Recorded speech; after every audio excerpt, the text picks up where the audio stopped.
Selamat pagi pendengar dan pemirsa RRI Pontianak dimanapun Anda berada. Saat ini saya berada di rumah kediaman seorang sejarawan Kalimantan Barat, Syafarudin Daeng Usman atau yang akrab disapa Bang Din.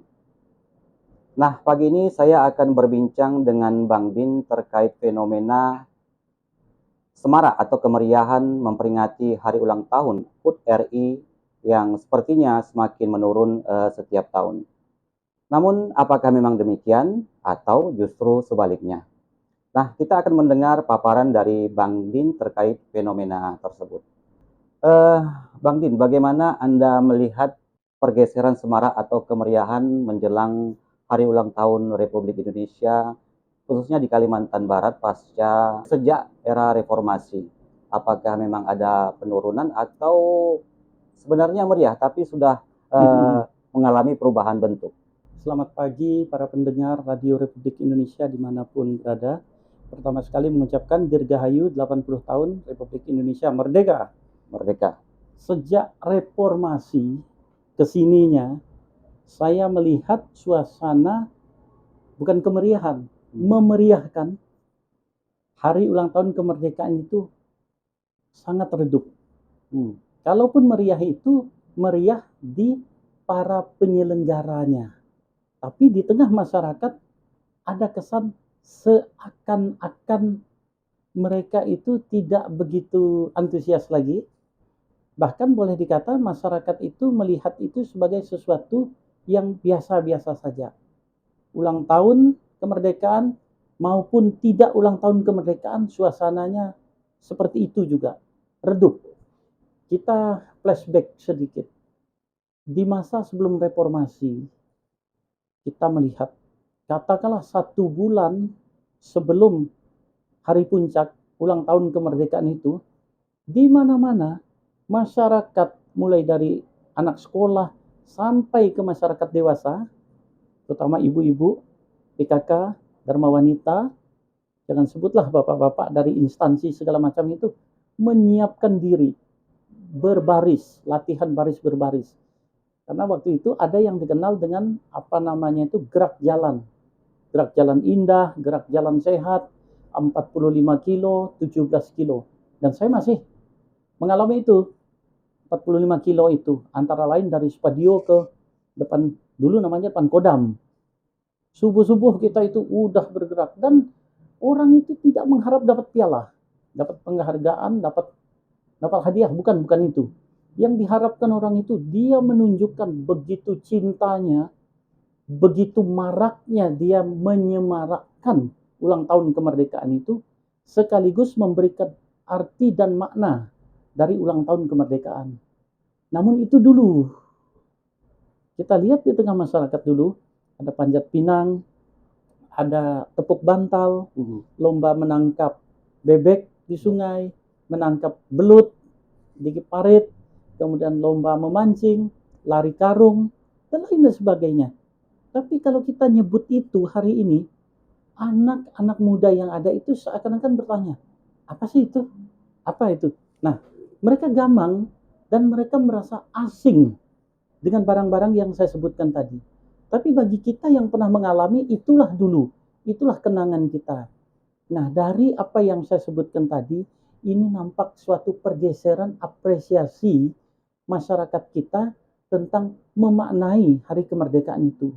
Maka pertanyaan kita di sini, ada apa sih? Kok sepertinya masyarakat, mohon maaf, sedikit apatis, sedikit tidak peduli, segala macam. Dari sejumlah hal yang saya himpun, dapat saya simpulkan bahwa masyarakat itu merasakan di alam yang merdeka ini mereka belum sepenuhnya merasakan arti dan makna kemerdekaan bagi dirinya pribadi. Mengapa itu terjadi? Salah satu faktor yang menurut mereka tidak merdeka, belum merdeka itu dikarenakan semakin terpuruknya suasana kehidupan perekonomian yang dirasakan oleh individu masing-masing.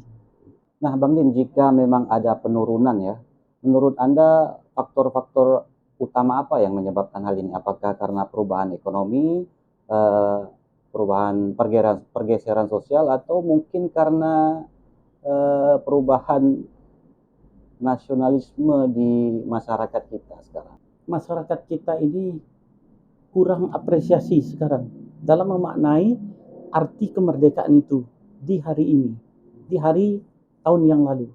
Dikarenakan apa? Ada 3 faktor yang berkelindan menjadi satu. Faktor sosial, faktor ekonomi, faktor politik.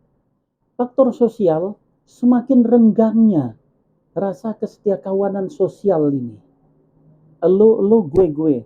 Kau, aku. Itu udah nampak sekali. Fenomena kota besar itu terjadi. Tetapi kita kembalikan ke pusat asal lo, gue ini, di Jakarta misalnya, justru di Jakarta orang semakin akrab satu sama lain. Malah di kita yang mentransformasikan makna itu yang semakin memberi jarak. Bahkan antara satu tetangga dengan tetangga lain itu boleh dikata kurang begitu ada rasa keakrabannya. Itu satu, faktor sosial. Faktor ekonomi, ini bukan rahasia umum bahwa masyarakat, terutama kaum ibu, menjerit dengan semakin tidak stabilnya harga pasaran.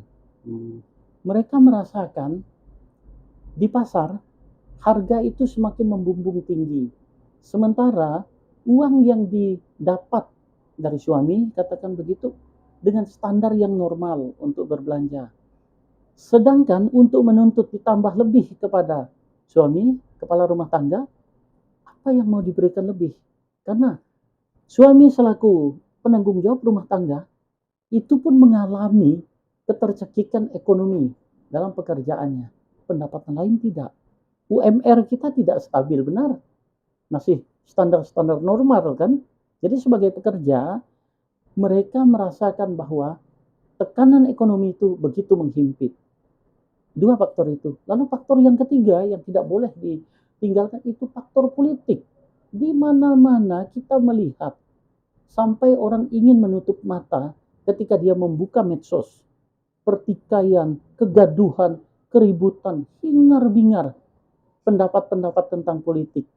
Jadi masyarakat ini diajak untuk kalau boleh saya sebut sedang berpraktik belah bambu. Politik belah bambu. Politik belah bambu. Jadi politik yang terbelah. Ada yang pro, ada yang kontra. Tetapi yang pro dan kontra di tengah masyarakat ini, sesungguhnya mereka sedang dininabobokkan oleh para pembuat opini politik itu sendiri. Misal, kegaduhan terjadi di pusat Dewan Perwakilan Rakyat. Tetapi setelah mereka gaduh melemparkan isu-isu yang masyarakat menjadi terbelah, belah bambu tadi, mereka akur-akur saja. Nah, dari 3 hal ini, sosial, ekonomi, politik, jadi masyarakat timbul apatis. Maka ketika orang menyebut kemerdekaan, mereka bertanya, benarkah kita sudah merdeka? Kalau memang benar kita sudah merdeka, mengapa kita merasa kepala kita ini bebas, sedangkan kaki kita ini terikat? Maka di bawah, untuk merayakan kemerdekaan, mereka akan menjawab, loh, mengapa kita merayakan kemerdekaan, sedangkan kita sendiri belum merdeka? Secara sosial, secara ekonomi, maupun secara politis. Kita masih terjajah. Nah, ini salah satu apa yang saya lihat dan tidak bisa kita pungkiri. Itu yang ada di masyarakat sekarang. Baik Bang Din, sebelum mengakhiri perbincangan ini, ada hal penting lain yang ingin Anda sampaikan? Ada beberapa hal. Yang pertama, jas merah. Jangan sekali-kali melupakan dan meninggalkan sejarah. Karena kalau bangsa ini melupakan dan meninggalkan sejarah, saya tidak bisa berkata-kata lain seperti apa yang kita rasakan inilah akibat karena meninggalkan dan melupakan sejarah. Itu satu. Yang kedua, bangsa kita ini bangsa yang besar. Bangsa yang besar adalah bangsa yang tahu menghormati, menghargai, dan mengapresiasi jasa para pejuang bangsanya. Kalau kita tidak menghargai itu, sama artinya kita bukan bangsa yang besar. Masih kerdil.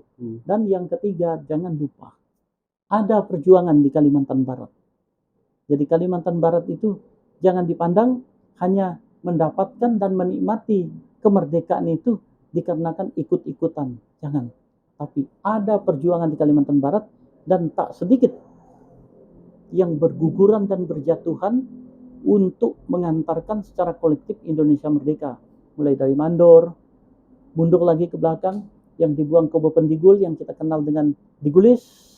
Kemudian kita kenal lagi ada 11 perintis kemerdekaan, lalu sejumlah tokoh pejuang bangsa ini mulai dari Nata Kusuma sampai ke Gusti Sulung Lelanang, sampai ke Bardanadi, Rahadi Osman, Ya Nasri Osman, Bunyamin Kasim, kemudian Bagindo Nazarudin, kemudian berbagai-bagai tokoh-tokoh yang tidak mungkin untuk kita sebutkan satu persatu.